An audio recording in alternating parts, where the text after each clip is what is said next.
Papunta tayo ngayon ng Rizal Coliseum sa Vito Cruz para manood ng Bronze Championship ng Alas Pilipinas ang ating Women's Division. Kalaban ang Australia kung hindi ako nagkakamali. Sasama ko kayo sa ating trip ngayong araw na to dahil sinamahan nyo ng malala at pinanood nyo ng malala ang ating mga volleyball highlights dito sa Facebook Reels at sa ating YouTube Shorts. Kaya naman, tara, sasama ko kayo doon. Let's go! Ginanap sa Rizal Memorial Coliseum. Tama ba yun? Basta yun sa Vito Cruz, Rizal Coliseum, ang AVC Cup Women's Division. Pagdating nga namin dito, ang hirap ng parking. Hindi ko alam bakit walang parkingan tong Coliseum na to. I know, ang hirap talaga mag-park, as in promise. Pagdating namin, nag-exercise na sila or nag-warm up na sila at in-introduce na agad, tas nag-start na agad yung laro. Sobrang exciting ng laro kasi nga championship to para sa bronze medal. Ang kalaban, Alas Pilipinas versus Australia. Medyo confident ako na mananalo dito ang Pilipinas dahil sa mga unang game ng larong ito ay nanalo na ang Pilipinas at talagang nagkita na lang sila ulit dito para sa third place ng Asian Confederation Volleyball Cup na ito or Asian Volleyball Confederation Cup na ito ngayong taon. Kaya naman, sobrang excited ako. Ang kagandahan lang na nandito ka sa live, mararamdaman mo yung dagundong ng mga tao. Plus, ito rin, meron kayo mabibila ng mga pagkain sa loob. Yun nga lang, sobrang ginto ng presyuhan dito. Ito rin yung upuan. Mga parang siyang gym sa probinsya. At ito ngayon mga kasama ko, si Ate Annie, si Miguel. Hinihintay pa namin dito si Ma'am Ninya.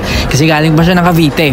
Meron mga nagtita dito. Yan yung burger. Alam mo, 80 pesos yan. At nakakaurot tong katabi ko. Kasi bumili siya. So pagkain niya, nangamoy, nakakagutom. Nandito na tayo sa third set. At dire-diretsong nananalo ang Pilipinas. Maraming error ang Australia dito. Parang yung naging errors din ng Pilipinas nung kalaban niya yung Kazakhstan.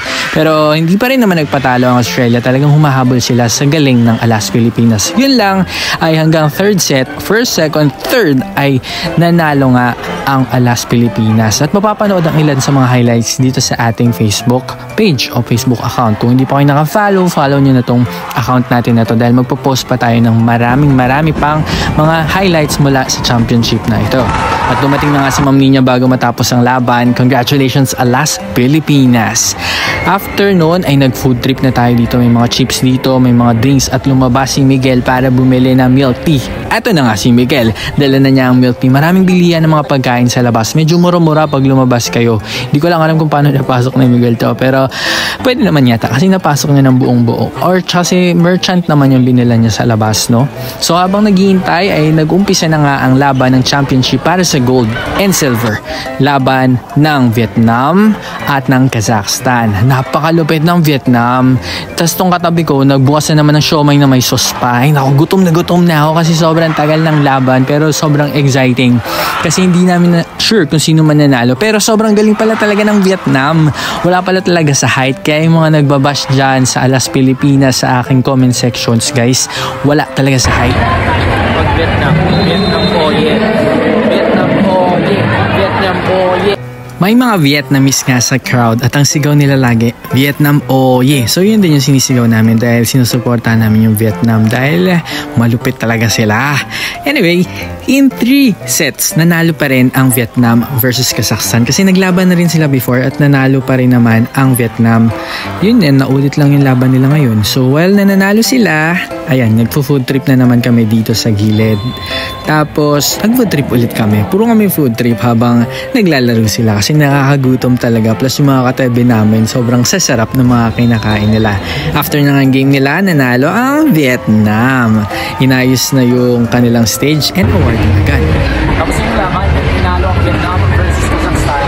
So, kasi talaga yung Vietnam manalo over ngayong championship na to. So, mauwi ng Vietnam ang gold. Then, mauwi ng Pilipinas ang bronze. Nice stage, tapos award na tapos bad time dito. Sulit lang natin yung time natin na nandito tayo. So, yun. Dalawa nga sa major awards ay nakuha ng dalawang Alas Pilipinas players. Si Gia de Guzman tsaka si Angel yata yun. Congratulations guys! Woohoo! Toilet check. Share ko rin sa inyo yung itsura ng toilet dito sa Boys. Ito nga pala yung itsura ng toilet sa Boys. Maganda sa mirror, pero sa personal, hindi. Anyway, yan talaga eh. Wala tayong magagawa. Hindi private may-ari yata dito eh. Pero yun na, nag-awarding na sila. After ng awarding, ayan na nga, nakakasaya, nakaka-enjoy. Kasi napakalapit lang namin. Hindi ganun kalaki yung stadium na to, yung Coliseum na to. Kaya napakalapit lang namin sa kanila. Yun lang guys, maraming salamat. Be safe!